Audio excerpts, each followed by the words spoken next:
9절요. 그러면 어떠하니요? 우리는 나으니요? 결코 아니라 유대인이나 헬라인이나 다 죄 아래에 있다고 우리가 이미 선언하였느니라. 그러니까 폐일은 하고 유대인들도 온갖 궤변을 해도 별 볼 일 없이 죄인이고, 헬라인도 이방인들도 다 죄인이고, 그래서 온 세계가 다 죄 아래 있다. 제일 처음에는 이방인이 죄인이, 그 다음에는 선민은 유대인도 법을 어기니까 죄인이다. 그리고 여러분의 유대인의 변명, 우리가 목적의 조언이 수단은 나빠도 좋지 않냐 하는데 그거 다 궤변에 불과하다. 그거 다 죄다. 인정할 수 없다. 그러므로 유대인이나 헬라인이나 모두 다 죄인이다. 여러분, 이 세상에 태어난 사람 치고 죄인 아닌 사람이 누가 있습니까? 다 죄인입니다. 스스로 행위로 의롭다함을 입을 육체가 없어요. 아무리 노력하고 애쓴다고 해서 그것으로서 자기가 선한 행위로 죄를 갚을 수가 없어요. 옛날에 우리 할머님께서 예수 믿기 전에 밤마다 고민을 하고 늘 염불을 하셨는데, 우리 농사를 지으니까 옛날에는 이런 농약이 없기 때문에 벌레가 많지. 굼벵이 하면 굼벵이가 이런 게 많이 있거든요. 그럼 우리 할머님이 굼벵이를 호미로서 찔러 죽일 때마다 하는 말이 좋은 데 가거라. 낙원에 가라. 그렇게 굼벵이를 죽이고 난 다음에 밤에 내가 할머니하고 같이 자랐으니까 할머님이 굉장히 고민을 합니다. 나보고, 야, 나는 경랑에 가게 텄다.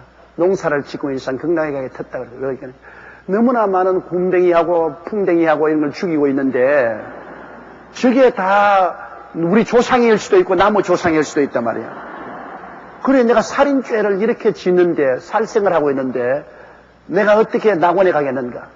굉장히 번뇌를 하시더라고요. 번뇌를 하면서 그 다음에는 그 죄를 사하려고 자꾸 그 염불을 하시고 고뇌를 하는 걸 보았다. 나는 어리니까 그때 교리도 모르고 하니까 할머니 농사 짓는 사람은 다 벌레 잡아 죽여야 되는데 그러면 이 세상에 농사 짓는 사람은 다 지옥 가게요? 그렇지 않다고 해도 안 그렇다.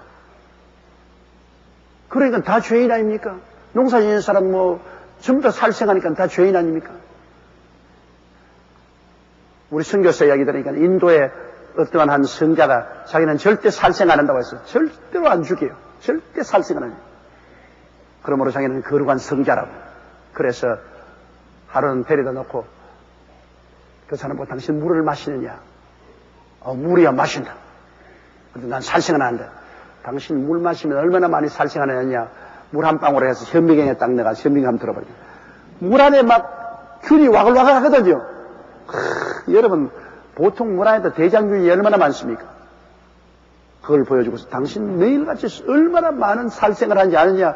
당신 마시는 물에 이 대장균이 억만 마리가 들어있단 말이에요. 이거 다 hul떡 마셔가지고 뱃속에 들어가 다 죽인단 말이에요. 당신 살생을. 이 성자가 막 기진맥진하고 탄식을 해서 그러면 이제 못 살지 않느냐? 마시는 물에 이렇게 많이 생명체가 내리고 이 많은 생명체를 내가 훌딱 마셔가지고 살생을 하니까 나는 어떻게 하느냐? 그래서 그 선교사는 말이 그렇기 때문에 예수님 보혈밖에 없다. 보혈로 말미암아 죄 씻음 받는 용서받는 일 이외에는 당신의 선한 행위를 가지고는 절대로 구원을 못 받는다. 인간 선한 행위가 자기의 죄가를 청산할 수가 없다. 우리는 다 죄인이기 때문에 오직 이 죄를 일생의 죄를 대신 짊어지고 하나님의 아들이 몸을 찢고 피 흘려 값을 갚았기 때문에 예수님의 보혈을 믿고 의지하는 길 이외에는 구원받을 도리가 없다. 그 사람이 회개하고 예수를 믿고 구원을 받았다는 그 이야기를 읽어본 적이 있습니다. 여러분, 여기에 온 세계 유대인이나 헬라인이나 할 것 없이 다 죄인인 것을 말하고 있습니다. 11절에 보십시다. 의인은 없나니 하나도 없습니다. 의인은 없나니 하나도 없다. 의인이란 것은 뭡니까? 죄를 한 번도 안 지은 사람이 의인입니다. 의인이란 뭡니까? 하나님 앞에 부끄럼 없이 가슴 펴고 설 수 있는 사람이 의인입니다. 의인은 뭡니까? 마귀에게 추워도 참소당할 만한 점이 없는 것이 의인입니다. 의인이 그런 의인입니다. 하나님 앞에 평생의 죄를 한 번도 안 지고 한 번이라도 죄 지으면 그러면 죄인 되는 거예요. 내내 올바르게 살다가 한 번만 딱 죄 지으면 그때부터 죄인이에요. 그러니 의인이 되려면 한평생에 죄를 한 번도 안 지어야 돼요. 하나님 앞에 부끄럼 없이 설 수 있어야 돼요. 마귀가 와서 아무리 손가락질해도 참수할 점이 없는 것이 의인인데, 이런 의인이 될 자신 있는 사람 한번 손들어 봐 주십시오. 여러분은 한 사람도 없이 다 죄인이네. 내가 늘 말하지, 대전에 가서 내가 집회할 때 이런 의인이 있으면 손들어 이렇게 한 35살 먹는 남자가 손을 착 들더라고요. 그런데 일어나라. 그러니까 옆에 여인이 한 사람 같이 따라 일어나면서 그러니까 남편이 미쳐가지고서 고치려고 내 집회 부인이 데리고 왔어요. 그래서 내가 그때 느낀 것이 있습니다. 미친 놈만 자기가 의인이라고 생각하지, 정상적인 사고를 가진 사람은 다 죄인인 것을 알고 있다. 다 죄인이에요. 죄의 값은 사망이니까 모두 다 죽게 돼 있어. 한 사람도 스스로 살 힘이 없어요. 어떠한 수양과 도덕과 노력도 우리를 구원할 수 없어요. 우리는 다 죄인이에요. 그렇기 때문에 천하 인간에게 구원받을 만한 다른 이름을 주신 적이 없습니다. 내가 곧 길이요 진리요 생명이니 나로 말미암지 않고는 아버지께로 올 자가 없나니라. 구원받는 길은 예수 길밖에 없습니다. 다른 것은 수양하는 것이고 도덕적으로 올바르게 살려고 하는 것이니 뭐 수양적인 도덕적인 종교 다 좋지요. 구원의 종교는 예수님밖에 없습니다. 예수 그리스도의 보혈을 의지하지 않고는 구원받을 도리가 없어요. 절대로 구원받을 도리가 없어요. 그러니 날이 갈수록 해가 갈수록 예수님의 보혈이 얼마나 고마운지 몰라요. 죽도록 예수님 보혈만 붙잡고 있지 않으세요. 그 보혈로 말미암아 용서와 의를 얻고 하나님의 영광을 받아서 천당 가는 것이지요. 보혈 없이 어떻게 구원받습니까? 천당 올라가시도 세세뭉토록 예수 그리스도의 보혈을 우리가 찬미하고 감사해야 될 것입니다. 보혈만 의지하지 다른 것 의지하지 마십시오. 절대로 여러분에게 도움이 되지 않습니다. 예수님의 보혈만이 구원을 줍니다. 의인은 없나니 하나도 없으며, 자 11절요. 깨닫는 자도 없고 하나님을 찾는 자도 없고. 타락한 사람은 영이 죽었기 때문에 여러분, 영이 죽은 사람이 어떻게 깨닫고 찾습니까? 눈의 시신경이 죽은 사람은 적주왕, 황록청, 남자 같은 무지개의 7가지 색깔을 분리 못해요. 눈 시신경이 죽은 장님 보고서 장미꽃이 얼마나 아름다냐고 물어봤자 안 보이니 모르죠. 장미꽃이나 다리아나 코스모스나 안 보이는 사람은 그 다른 점을 알 수가 없죠. 영이 죽은 우리들은, 영이 하나님과 대화가 끊어졌으니까 영의 세계는 전혀 몰라요. 여러분이 세상에 사는 사람들에게 한번 물어보세요. 하루 종일 무엇을 먹을까, 무엇을 넣을까, 무엇을 마실까 사업하고 열심히 뛰고 일하는데 1초라도 하나님에 대해서 생각하는 거 한번 알아보세요. 1초도 하나님에 대한 생각 안 합니다. 왜? 영이 죽었기 때문에 하나님의 세계는 없습니다. 영이 죽은 사람이 하나님의 세계에 있어요? 청신경이 죽은 사람은 음악의 세계엔 이해할 수 없습니다. 음성을 못 들으니까 음악의 세계를 이해할 수 없죠. 여기 우리 농아자된 형제자매들이 예배드리고 있지만은 찬송에도 음악 소리는 못 들으니까 내용을 손으로서 찬송하지 않습니다. 손으로 찬송하지 음악의 율동은 못 듣잖아요. 그러므로 여러분, 영이 죽은 사람은 하나님 몰라요. 우리가 전도하면 성령이 임하여서 그 영을 살려주어야 말씀을 깨달아 알 수 있는 것입니다. 그렇기 때문에 에베소서 2장에 허물과 죄로 죽은 우리를 살리셨다. 허물과 죄로 죽은 우리를 하나님이 살려야 사는 겁니다. 죽은 사람이 스스로 어떻게 살아 일어나요? 우린 죄와 허물로 죽었는데 스스로 못 살아나요. 우리가 복음을 전도하면 그 전도를 통해서 하나님이 살려주셔야 사는 것입니다. 하나님이 살려주시면 그 다음 말씀을 듣고 살아나죠. 우리는 복음을 누구를 하나님이 살릴지 모르기 때문에 우리가 열심히 복음을 전도하죠. 그러나 우리 복음 전도 그 자체로서 사람이 구원 안 되는 것은 복음을 들을 때 하나님이 성령이 그 마음을 살려주셔야 복음을 알아들었죠. 그러므로 깨닫는 자가 없어요. 깨달을 수 없어요. 영이 죽었는데 영의 세계를 어떻게 깨달아요? 그리고 하나님을 찾는 자도 없고 하나님 필요 없다고 생각하는데요. 하나님의 세계와 완전히 단절되어 있기 때문에 하나님 필요 없다고 생각하고 있으니까 하나님을 찾을 리도 없죠. 이 완전히 유대인이나 헬라인이나 여러분, 이 세상 사람들은 다 죄인인 것은 의도 없지요. 영이 죽었지요. 그러므로 하나님을 깨닫거나 하나님을 찾을 수도 없습니다. 12절요. 다 치우쳐 한 가지로 무익하게 되고 선을 행하는 자가 없나니 하나도 없거든. 다 치우쳤다. 뭘 치우쳤느냐? 세상 죄악으로 치우친 것입니다. 세상 죄, 죄와 마귀로 일변도로 치우친 것입니다. 육신의 정욕과 암모의 정욕과 이 세상 자랑, 세속으로만 치우쳤죠. 물이 높은 데서 밑으로 내려가듯이 완전히 마귀와 세상으로만 향하지 하나님에 대해서는 전혀 생각하지, 전혀 온전히 세상으로 치우치고, 그래서 하나님 보기에는 뭐 아무 이익이 없는 존재, 하나님 없이 사니까요. 선을 행하는 자가 없나니 하나도. 선이란 뭡니까? 지극히 선한 분은 하나님밖에 없습니다. 선을 행한다는 것은 하나님을 아는 것이 선을 행하는 것입니다, 여러분. 하나님을 모르고는 선을 행하는 자가 없어요. 이 세상에 여러분, 하나님을 알고 행하는 선이 선이지, 하나님 없는 선은 빛난 악이 될 수 있습니다. 빛난 악이. 왜? 자기 자랑하기 위해서, 자기 이름 내기 위해서 선을 행할 수 있어요. 자선도 베풀고 착한 일도 하고. 그러나 자기 자랑을 위해서 하는 것은 빛난 악이 되는 것입니다. 선이라는 것은 하나님의 영광을 위해서 해야 선이 되는 것입니다. 자기 자랑을 위해서 하는 선은 선이 아닙니다. 그것은 자기를 우상화하는 빛난 악이 되는 것입니다. 그렇기 때문에 이 세상에서 여러분 가장 위대한 선은 뭐냐? 믿는 것이 가장 큰 선인 것입니다.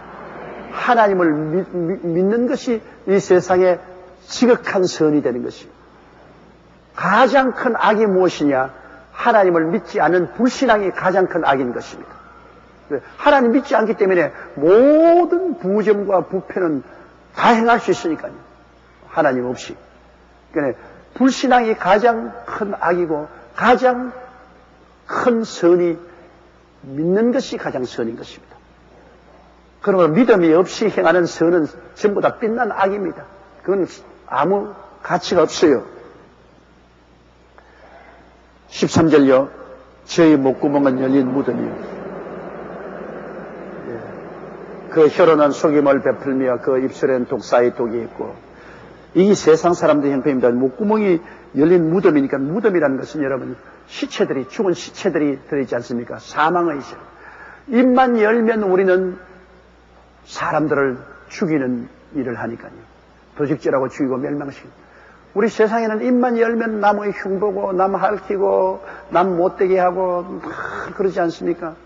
입을 열어서 남을 칭찬하고 남을 칭송하고 남을 높이는 일은 좀처럼 하지 아니하고, 입만 열면 그냥 죽음의 냄새가 콕 내. 무덤을 열어놓으면 썩은 죽은 냄새가 나지 않습니까? 사망의 세력이 입에서 나오니, 입에서 그냥 늘 모함하고 시기하고 분노하고 질투하고 이런 일들이 나오고, 혀로는 속임을 베풀. 아까 말한 것처럼 말마다 거짓말하니까 입으로는, 혀로는 그저 늘 속이는 데서요. 입술에는 독사의 독이 있고, 독사의 독은 물리면 죽지 않아요. 입술에는 그저 독이 있어가지고서 어찌하는지 사람들에게 해치려고 합니다. 그 입에는 저주와 악독이 가득. 그러니까 여러분, 모든 것이 여기 보십시오. 가장 무서운 것이 사람의 말에 있습니다. 사람이 죽고 사는 권세가 혀에 있으니 혀를 사용하여 자는 그 열매를 먹으리라고 말한 것처럼, 여기에 보니까 모두, 자, 목구멍은 열린 무덤이고 혀는 속임을 베풀고 입술에는 독사의 독이 있고 그 입에는 저주와 악독이 가득하다. 얼마나 무서운 것이 우리의 언어 생활, 우리 말을 사용하는 이 생활 속에 죄가 거의 다 들어있어요. 이 입술로서 죽이고 살리지 않습니까? 아이, 뭐 독재자들은 보면은 그 말 한마디로 죽여! 그러면 죽지 않습니까? 살려! 그러면 살지 않습니까? 사람의 입술에서 나오는 말이 가장 무서운 겁니다. 이로써 사람을 모략하고 중상하고 죽이고, 이로써 용서를 베풀고 사랑을 베푸고 살리고 생명의 역사를 베풀 수 있습니다. 그러므로 우리의 입에서 하는 말로서 의롭다함을 입고 말로서 정죄함을 받습니다. 내 입의 말로 내가 묶였으면 내 입의 말로 내가 사로잡혔다고 말했죠. 그렇기 때문에 우리 예수 믿고 난 다음 우리가 변화받으면 이 입술에서 생명 강수가 넘쳐나와야 되는 것입니다. 사락과 희락과 화평과 오래 참음과 자비와 양성과 충성과 온유와 절제 같은 이런 말들이 입에서 나와야 돼요. 우리가 말에 조심을 해야 되는 것입니다. 말이 우리를 죽이기도 하고 살리기도 하는 것입니다. 그러나 이 죄 아래에 있는 사람들은 완전히 이 입술에 말이 사람을 죽이는 것으로 꽉 들어차 있습니다. 다음 15절요. 그 발은 피 흘리는 데 빠른지라. 인류 역사가 전쟁의 역사니까요. 아담 하와로부터 시작해서 마지막 아마겟돈 전쟁까지 사람은 피의 역사를 가지고, 지금도 보면 중동의 유대인과 아랍인들은 처참한 살육전을 계속하고 있습니다. 인류 역사는 모두 다 피 흘리는 데 발이 빨갛습니다. 늘 죽이는 역사. 요사이 여러분, 우리 한국에 영화에 왕건이 있지 않습니까? 토요일날, 주일날. 난 역사 시리즈를 좋아하기 때문에 할 수만 있으면 토요일날, 주일날 왕건을 보려고 그래요. 근데 그 왕건의 역사를 보면 늘 싸움의 역사입니다, 여러분. 후고구려, 후신라, 후백제 간에 죽이는 것입니다. 싸우는 거예요. 지금 보니까 왕건이 나주인 금성에 들어가서 백제 땅을 공략하는 그 일이 나오는데 얼마나 많은 사람이 죽습니까?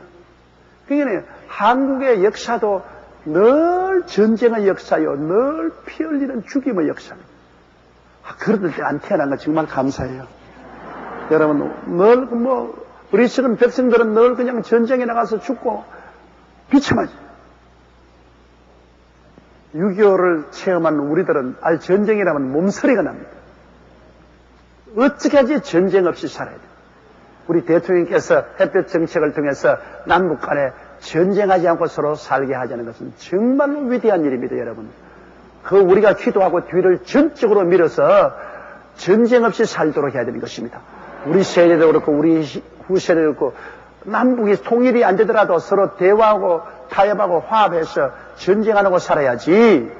전쟁이 일어나면 우리 다 박살나는 겁니다. 그러므로 인간의 역사는 언제나 피 흘리는 데 빠르고 16절요. 파멸과 고생이 그 길에 있어 파멸과 고생이 그 길에 있어. 우리가 살아온 삶은 모두 다 파멸과 고생이 아닙니까?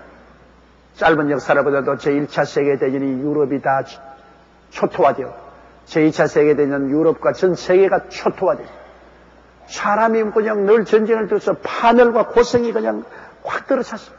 우리 한국도 6.25 전쟁을 통해서 남북이 다 파멸되어 버렸어요. 얼마나 고생스러웠어요. 그때 서로 전쟁하지 않고 그 전쟁의 여력을 몰아서 남북을 서로 건설하는 데 힘을 썼더라면 지금보다 훨씬 잘 살죠.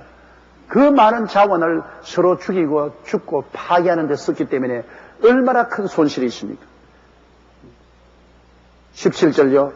평강의 길을 알지 못하고. 평강의 길은 예수 믿고 하나님 은혜를 받아서 평안을 얻는 겁니다.